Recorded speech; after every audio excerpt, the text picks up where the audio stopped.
tu es en train de nous dire que se mettre en jeûne, c'est prendre le risque de se mettre, enfin, c'est se mettre en mouvement finalement. C'est se C'est mettre en se mouvement, c'est se avec mettre à tout ça. nu. C'est se mettre à nu. C'est vraiment ça. À un niveau émotionnel, c'est se mettre à nu. C'est comme si, d'un seul coup, j'étais au milieu de la foule et puis je commence à enlever mes vêtements. Qu'est-ce que ça fait? D'être vraiment vu? Parce que c'est ce qui se passe quand le feu psychique s'allume. C'est que je suis vu. Alors à ce moment-là, c'est par moi-même, mais ça fait cet effet-là. C'est d'un seul coup, je vois des choses que je ne voyais pas avant et ça peut être déstabilisant, ça peut être un peu effrayant et cetera et c'est là où le yoga, la méditation, enfin, un accompagnement digne de ce nom a toute sa place dans un processus de jeûne à mon sens. Alors c'est mise à nu, ça Et c'est une chose parce que je suis vu, hein, vu par moi-même, là où je ne me voyais pas avant. C'est un nouvel angle, on peut dire ça, c'est un nouvel angle. Donc ça, c'est l'aspect du feu, puis il y a l'aspect vata, l'aspect de l'air, hein. C'est que comme je ne me tu disais, hein, c'est pour je ne sais plus le mot que tu as utilisé quand tu disais sur la nourriture, mais c'est pour s'ankyloser, hein.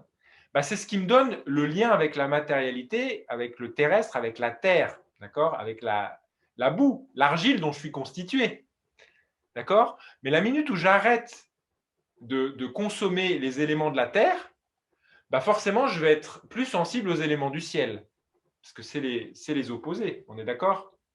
Donc, ce que va faire le jeûne à un niveau, si on prend l'Ayurveda, alors je ne voudrais pas trop rentrer dans des termes trop techniques, mais disons juste que ça va augmenter l'aspect de l'air en nous, c'est-à-dire la légèreté. Parce que d'un seul coup, on ne s'ankylose plus avec la nourriture, donc naturellement, on devient plus léger.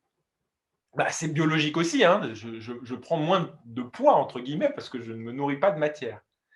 Et ce qui se passe quand l'air, l'élément de l'air est accru, la circulation de l'air est accrue dans le corps, c'est que l'air, c'est ce qui détermine le mouvement, le flow, d'accord? Donc, non seulement je vais avoir des couches de mon intellect, de mon émotionnel qui vont être mises en lumière par le feu, mais en plus, le mouvement est accru. Donc, c'est non seulement il y a plus de lumière, mais il y a aussi plus de mouvement. Donc ça peut être déstabilisant, mais en même temps, ça veut dire qu'il y a vraiment potentiel de transformation, hein, de mise en dynamique, d'accord? C'est que non seulement ça se réchauffe, mais ça bouge.